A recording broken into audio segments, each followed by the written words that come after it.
शांति।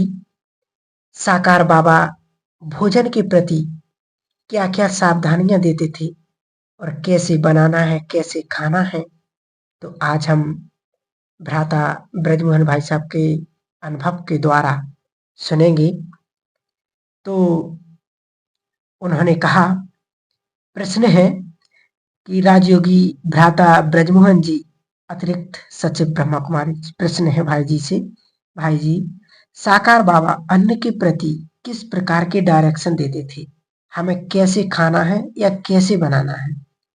तो उन्होंने उत्तर दिया, ईश्वरीय यज्ञ का एक मौलिक नियम है कि अन्न का मन पर बहुत प्रभाव पड़ता है। साकार ब्रह्मा बाबा इस बात पर बहुत ही ध्यान देते थे, क्योंकि हमें मन को शुद्ध करना है, मन को कंट्रोल में लाना है, तो ऐसा कोई भोजन नहीं लेना चाहिए जिससे मन आउट ऑफ कंट्रोल हो। इसके लिए बाबा मलेच्छ का भोजन ये शब्द यूज करते थे। उसमें बाबा कहते थे, मांसाहार का नशा करना है, ये चीजें मन को तमो प्रधान बनाती हैं, दूषित बनाती हैं। जब 1936-37 में ईश्वरीय यज्ञ स्थापन हुआ, तो बाबा कहते थे कि बाबा ब्रह्मा के बच्चे ब्राह्मण हैं। ब्राह्मणों का पहला कर्तव्य होता है शुद्धि रखना, बाहर की भी शुद्धि रखना और अंदर की भी शुद्धि रखना। बाहर की शुद्धि के लिए बाबा कहते थे, कोई भी व्यक्ति टॉयलेट जाता है तो उसको स्नान करना आवश्यक है। बिना स्नान किए हुए व्यक्ति अशुद्ध है। बाबा ने प्याज और लहसुन खाने को भी मना किया हुआ है। बाबा कहते हैं, इनके अंदर कुछ ऐसे तत्व होते हैं जो मन को उत्तेजित करते हैं। प्याज को जब व्यक्ति काटता है तो उसकी आंखों में आंसू आ जाते हैं। इससे पता लगता है कि इसे विषैले फूड भी क्यों कहते हैं। बासी भोजन को भी बाबा मना करते थे। बाबा यह भी कहते थे कि यज्ञ का कड़ा दाना बहुत बहुत वैल्यूएबल है।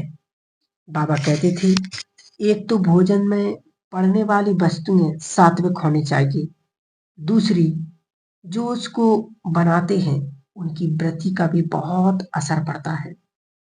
बाबा खास तौर पर ध्यान खिंचवाते थे कि भोजन बनाने वालों की यही सेवा है कि वे विशेष योगयुक्त होकर के परमात्मा की याद में सब्जी काटें, दाल बनाएं।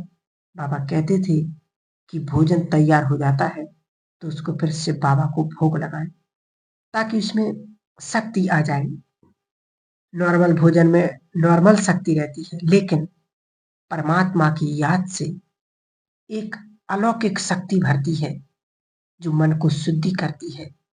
फिर बाबा कहते थे, जब खाएं तो खाते समय भी खास ध्यान रखें कि हम अपने शरीर के द्वारा मन को ईश्वरीय प्रसाद खिला रहे हैं। उसी ध्यान में रह करके खाएं, बाबा की याद में खाएं, बातचीत ना करें। ऐसा भोजन भी एक बार से आत्मिक शुद्धि का बहुत बड़ा साधन है। बीच बीच में हफ्ते में एक बार बाबा खुद भी बच्चों के साथ भोजन पर बैठते थे और बच्चों को दृष्टि भी देते थे, ताकि हम देख सकें कि बाबा किस प्रकार से भोजन करते हैं। बाबा कहते थे, रॉयल्टी यही है कि एक बार लिया फिर दूसरी बार नहीं लेना चाहिए। बाबा कहते थे, इकोनॉमी रखनी है, जितना भोजन चाहिए उतना ही लेना और उसको खाना है, बहुत स्नेह से खाना है कि परमात्मा हमें खिला रहा है। बाबा दिखाने के लिए खुद भी बच्चों को एक एक गिट्टी खिलाते थे।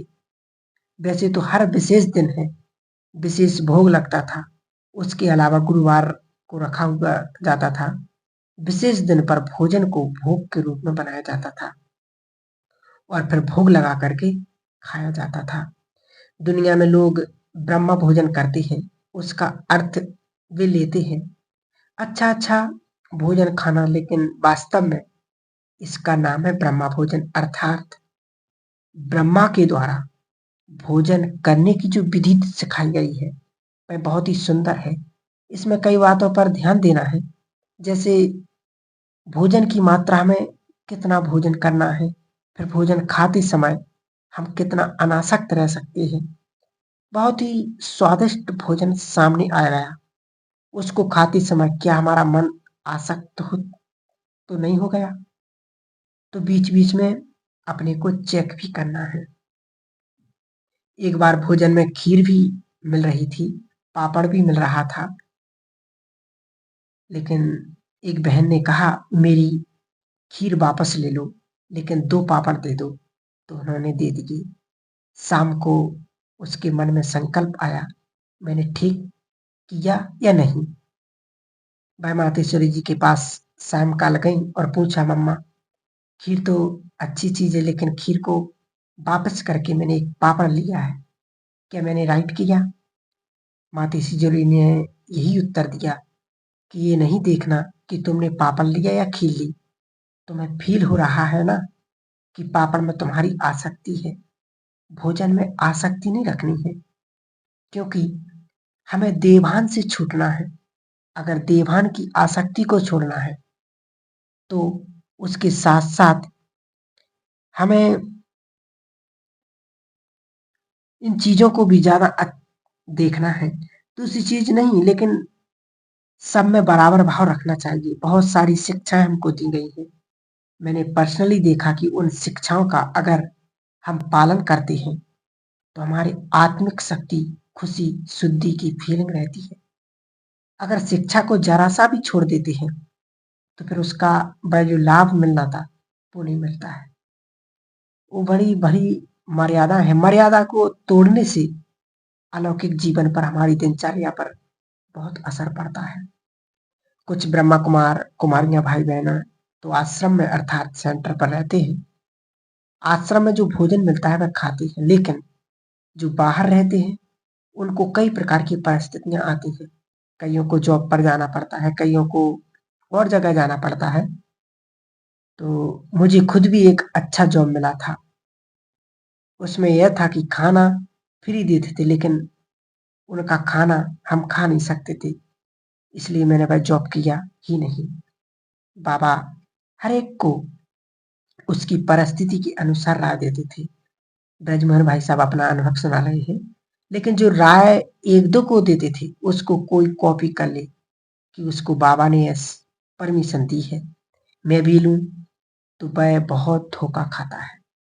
बाबा कहते थे, हर बच्चे की परिस्थिति को देखकर मैं राय देता हूँ। कई बार गृहस्थियों को शादी पर जाना पड़ता है, रिश्तेदारियाँ हैं, जाते हैं, तो क्या करें?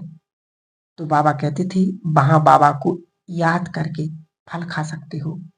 तुम्हारी शुद्धि रहेगी और जिनके पास जाओगे, उनकी भी सेवा होगी कि ये अपने नियम में बहुत पक्के हैं। पहले-पहले आपके रिश्तेदार कहेंगे, हम शूद्र हैं क्या? हमारा भोजन नहीं खाते हो? लेकिन जब वे देखेंगे कि नियम और मर्यादा का पालन करते हैं, तो फिर उनके अंदर रिस्पेक्ट बैठता है। ऐसे नहीं हम उनके लिए ढीले हो जाएं। हमारा नियम बहुत इम्पोर्टेंट है। ये भगवान के महावाक्य हैं। बाबा ने स्पष्ट कहा है। मैं अपने प्रैक्टिकल अनुभव बताता हूँ। मैं चार्ट अकाउंटेंट के तौर पर एक बड़ी कंपनी में जॉब करता था। ब्रजमोहन भाई साहब अपना अनुभव दे रहे। जॉब में कभी-कभी ऑफिसर्स की मीटिंग में हिस्सा लेना पड़ता था। वहाँ मुझे चाय, बिस्कुट आदि देते थे, मैं नहीं लेता था।